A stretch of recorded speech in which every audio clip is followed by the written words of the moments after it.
Hey guys, how's everyone doing? This is Sir Jedi Sentinel, and welcome back to another Sentinel Vlog. Been a while since I've done one of these, a legitimate one, not just one that's an unboxing or what have you, but yeah, sorry for the lighting. It's nighttime. I was at work all day when I heard the news, so I didn't get a chance to do this until now when I got home, which is also the reason for my disheveled appearance. So we finally have a bit of news. After Series 13 and the 2022 specials, of course, Chris Chibnall and Jodie Whittaker will exit Doctor Who. And while we don't know who the 14th Doctor will be, we do have our new showrunner. Or should I say, new because it's Russell T Davies. I have thought a lot about this today, ever since I first heard the news, and I've been stewing on this, thinking, you know, are there even enough thoughts to put this into words? And just, if nothing else, I want to get, this could be kind of a venting. This feels like a step back. It feels like we're regressing, among other things, which I'll talk about later. Hopefully, if I remember. It's 11 at night. But so first of all, I'll get the positives out of the way. I'm not expecting the worst. Okay? I am looking forward to it, because one thing that's interesting about Russell T Davies' career is that he never does the same thing twice. Except Doctor Who, apparently. Sorry, when I was thinking about this earlier, I made that joke and it sounded funny to me, but no, it's like if you look at his career, if you look at the projects he's put out, Queer as Folk, the revival series of Doctor Who, series 1 through 4, and the specials, I mean, It's a Sin, Years and Years, like I said, he never does the same thing twice. The closest we could possibly say is that, in terms of similarities, are Queer as Folk and It's a Sin. And even then, they are still vastly different projects. So,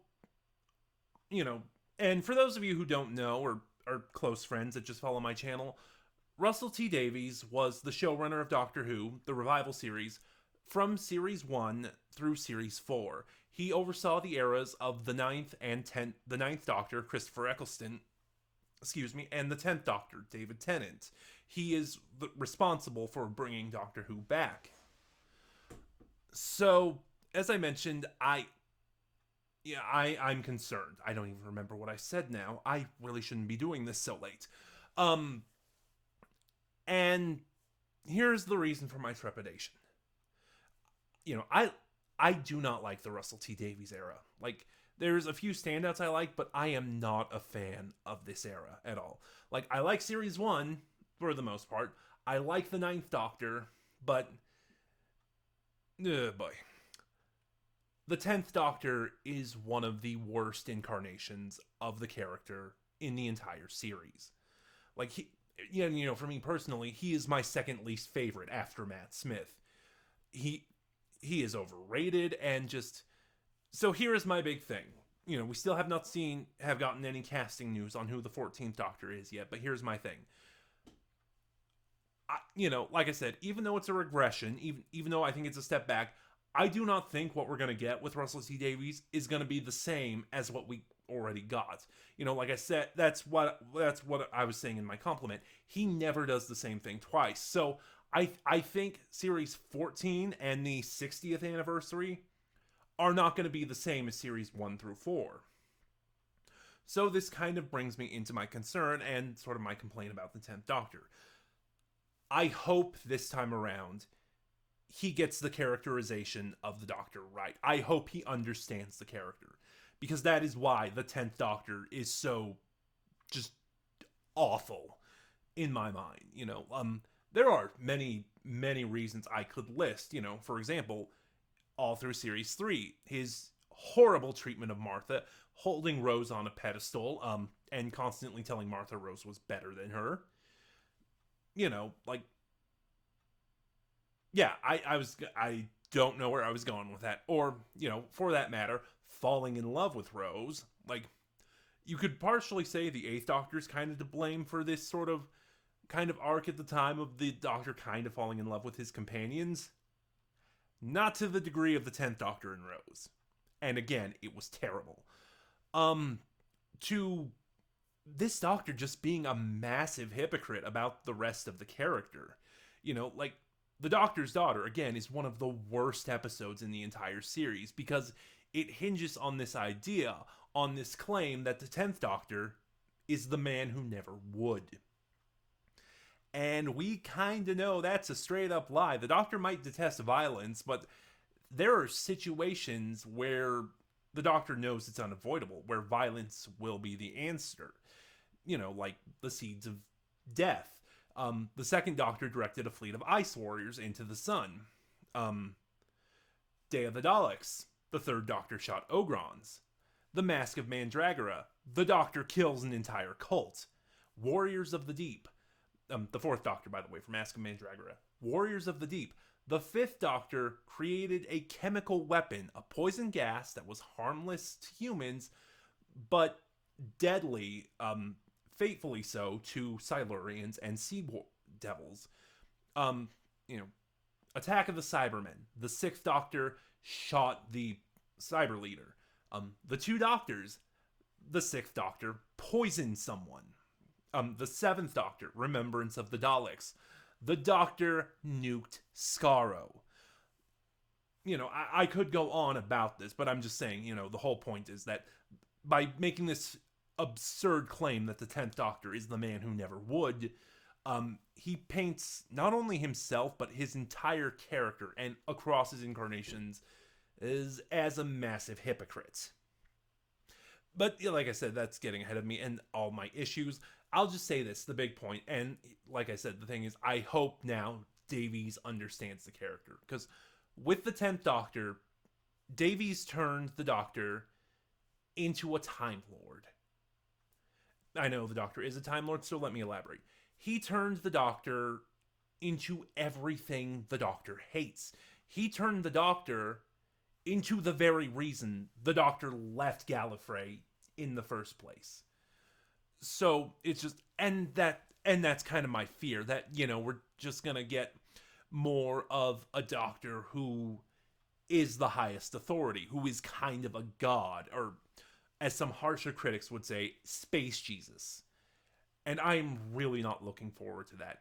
And again, just my thoughts that this will be a downgrade from the Chibnall era, which was absolutely fantastic. I've said this before, and I will die on this hill. Thus far, because it's still ongoing, the Chibnall era is the best New Who has ever been. It's the best the Revival series has ever been, just because it so quintessentially understands what Doctor Who, the character, and the show is. Like, Series 11, for example, fantastic series. No convoluted story arc, BS story arc, which I don't care. That's another issue with Davies' series. Well, at least the first one. Bad Wolf is a terrible story arc because it's not a story. So yeah, Series 11, no convoluted story arc. A Doctor who is just a wanderer, a fun-loving adventurer, and is not some sort of godlike figure. She does not want to be the biggest thing in the universe. And if she's ever put in that position, she doesn't like it, she doesn't revel in it. Companions, who are regular people and not uber important plot devices. I don't care how bland the companions are. They're normal people. Like, the fact that they weren't some sort of MacGuffin, or that if they died, the Doctor would just send the universe to hell to try to bring them back. The fact that their fates are not intertwined with the Doctor and they don't worship the ground the Doctor walks on.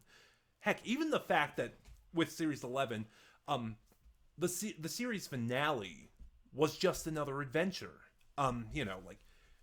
Because, I'm under the impression, watching a lot of classic Who, that back from the 60s to the 80s, a season finale, I'm going to use the American vernacular here, just because here in America, sorry, my dog is in the room with me. Anyway, I'm going to use the American vernacular here because series finale kind of has a different connotation. But, from the 60s to the 80s, I get the impression that a season finale was not the same thing it is now. It wasn't this big thing that would impact the show forever. It was just, for the most part, another episode.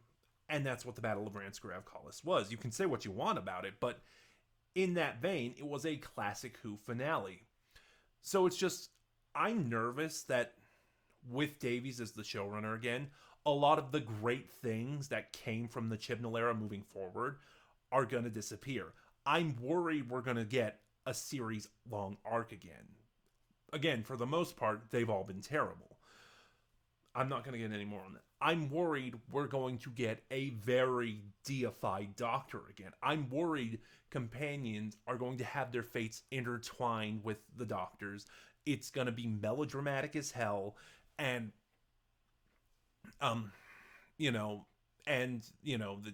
again, just what I said.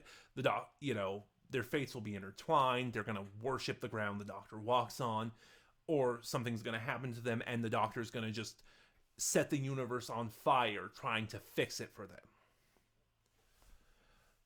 But like I said, I think part of casting Davies as the showrunner is purely reactionary, because this thing happened before. Not in Doctor Who, but it happened before. The vocal minority screamed so loud about what they hated that the powers that be intervened. And it's why the rise of Skywalker exists.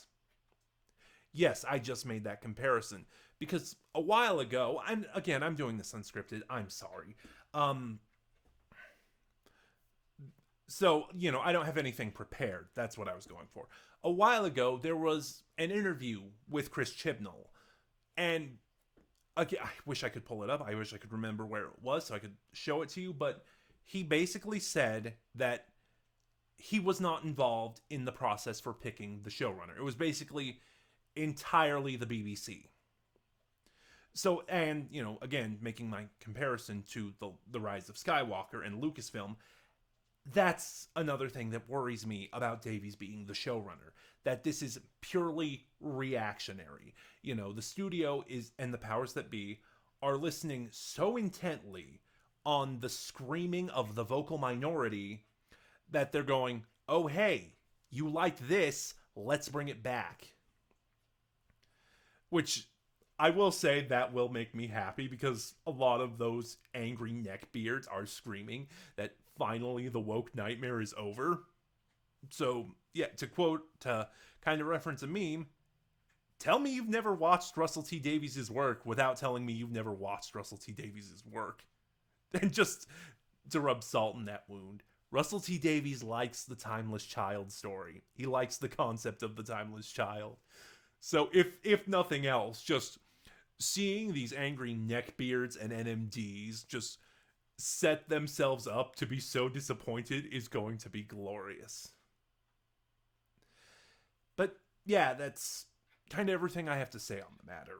Like I said, this was very impromptu. I've never done a news video like this, responding to it, my thoughts on it, so it's probably not my best work. But yeah. So for the 60th anniversary, from Series 14 onward, who knows how long, it might be 3 seasons again, because that seems to be how TV works. That's another thing I'm not getting into. Russell T Davies is the new showrunner of Doctor Who. I'm not going to say I'm not happy. I'm just going to say I'm kind of disappointed, and I'm trepidatious going forward. Like, again, I'm not against the idea. I'm going to see I'm curious to see what's going to happen. It's just, yeah, I don't even have words. I'm disappointed. What are your thoughts? Please start a conversation in the comments below. Given how divisive the Chibnall era and Jodie Whittaker, the Chibnall era of Doctor Who and Jodie Whittaker has been, and, the fact that Russell T Davies is coming back, be respectful, please. I like engaging conversation. I like differing viewpoints. But my process is, you're allowed to have a different opinion, you're allowed to have a differing viewpoint, until you're toxic, harmful, dangerous, or bigoted. Anyway, this is Sir Jedi Sentinel, and I will see you guys next time.